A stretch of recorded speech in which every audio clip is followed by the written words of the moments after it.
पिछले 10 साल से अधिक समय से एक मनुवादी सरकार चल रही है। उसके बहुत सारे उदाहरण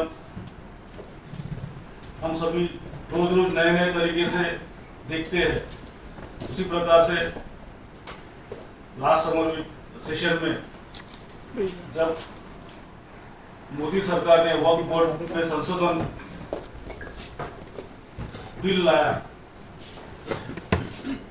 उसमें जो चेंजेस हमने बताए वो तो कुछ किया नहीं उन्होंने, उनके पास मैंडेट है, उसके हिसाब से उन्होंने पास किया। लेकिन हमने उसमें उस बिल पे मुझे मेरे पार्टी ने जब बोलने का मुझे मौका दिया तो मैंने उन्हें यही कहा कि जो समाज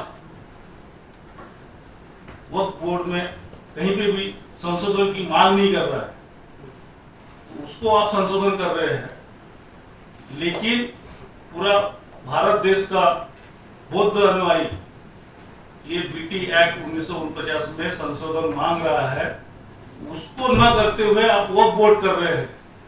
अगर उसके साथ में ही आप बीटी एक्ट को भी लाते थे तो हम स्वागत करते थे आपका। ये बात मैंने उस समय बोला। इस संदर्भ में मगर राहुल गांधी जी ने आवाज नहीं उठाई, क्योंकि आपके विपक्ष के नेता है। राहुल गांधी की अगर आवाज उठती तो उसमें बहुत बड़ी ताकत निर्माण होती। अगला कदम जो है, आप राहुल गांधी जी से बात करेंगे इस संदर्भ में? पता नहीं है शायद, हम लोग कांग्रेस पार्टी से है और हम राहुल जी के बिना अनुमति के थोड़ी ना बात करेंगे। मुझे जब वक्त पे बोलने दिया गया होगा तो मुझे सारी चीजें पूछी गई होंगी ना, मैं किस सब्जेक्ट को बोलने वाला हूँ, कैसे बोलने वाला हूँ। उसके बाद ही मैं देश की इतने बड़े संसद में जब बोल रहा हूँ और मैं बीटी एक्ट पे बात कर रहा हूँ, इसका अर्थ ये है कि राहुल जी का समर्थन उसमें है।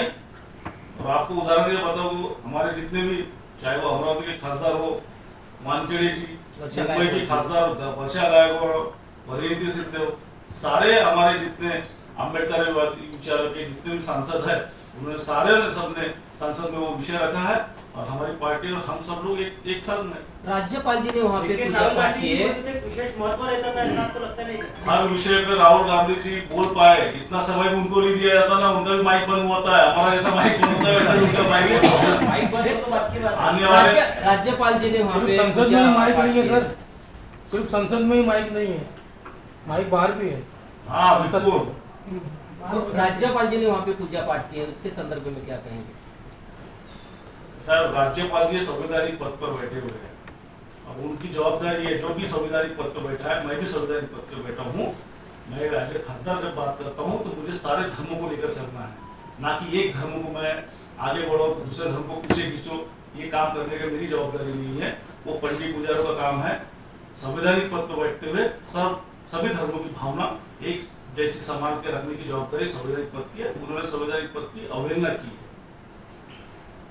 आगे के सेशन में भी आवाज उठाएंगे निश्चित ही। हम लोग तो अरे जब लास्ट सेशन में हमने वहाँ पे आंदोलन भी किया, स्टेज पे खड़े होकर वोट तक के हमने सब किया है। आप लोगों ने हमारे सोशल मीडिया में देखा भी होगा। हमारे जो प्रयास है वो पूरे कर ही रहे हैं हम लोग। बर्वे जी, आपको लगता है कि केंद्र की सरकार इस आंदोलन को फूट डालो के तहत पूरी तरह से निरस्त करना चाहती है? जब वक्फ बोर्ड में संशोधन कानून लाया गया होगा तो जिस दिन वक्फ बोर्ड पारित होने वाला था, उस दिन चर्चा थी, उस दिन हमारे संसद के बाहर में 25 मुस्लिम लोगों के हाथ में बैनर लेके खड़ा किया था, उन्होंने समर्थन में खड़ा किया था। तो ये सरकार कुछ भी कर सकती है, ये सरकार की ट्रिक्स बहुत बेकार है और उसका सारा अनुभव अपन देख रहे हैं। कैसे भाई भाई को लड़ाना, कैसा अपना फायदा उसमें से निकाल लेना। तो ये बिजनेसमैन की सरकार है, ये देश की जनता की कोई सरकार नहीं है। इसलिए इनको हर चीज में प्रॉफिट कहाँ मिलता है वो उसका सिर्फ ध्यान देते हैं। बौद्धों को लड़ाकर, मुस्लिमों को लड़ाकर, हिंदुओं को लड़ाकर अपना प्रॉफिट कैसे कमाया जाएगा, इतना ही उनका काम है। उनका नंबर्स, सिर्फ सीट नंबर्स कैसे बढ़ेंगे। और बिहार में भी तो बुद्ध के विषय ज्यादा जोर से उठाएंगे। सारा अभी आपने देखा होगा कि हमारे देश में जब युद्ध जैसी परिस्थिति हुई तो सारा बिहार में ही ऐसा लग रहा था कि पूरी युद्ध की परिस्थिति वहीं पे निर्माण हुई है। इस तरह से ब्लैक आउट करना, सब करना, सारा बिहार में उन्होंने पूरे ट्रिक्स आजमाए।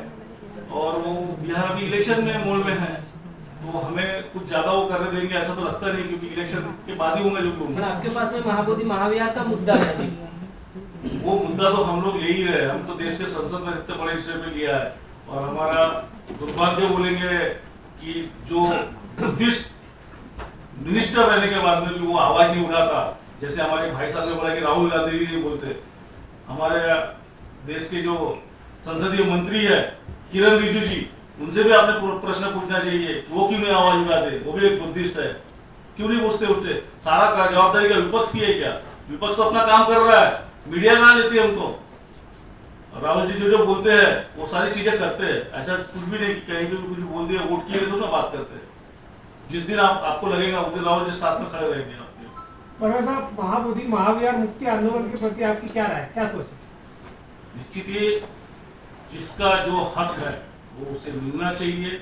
इसीलिए जब हमारे मेरे क्षेत्र के रामटेक लोकसभा के क्षेत्र से सारे बुद्ध अनुयायी मेरे पास आए कि हमको बुद्ध गया जाना है, तो हमने सारे लोगों की व्यवस्था करके यहाँ से उनको आंदोलन के लिए भेजा।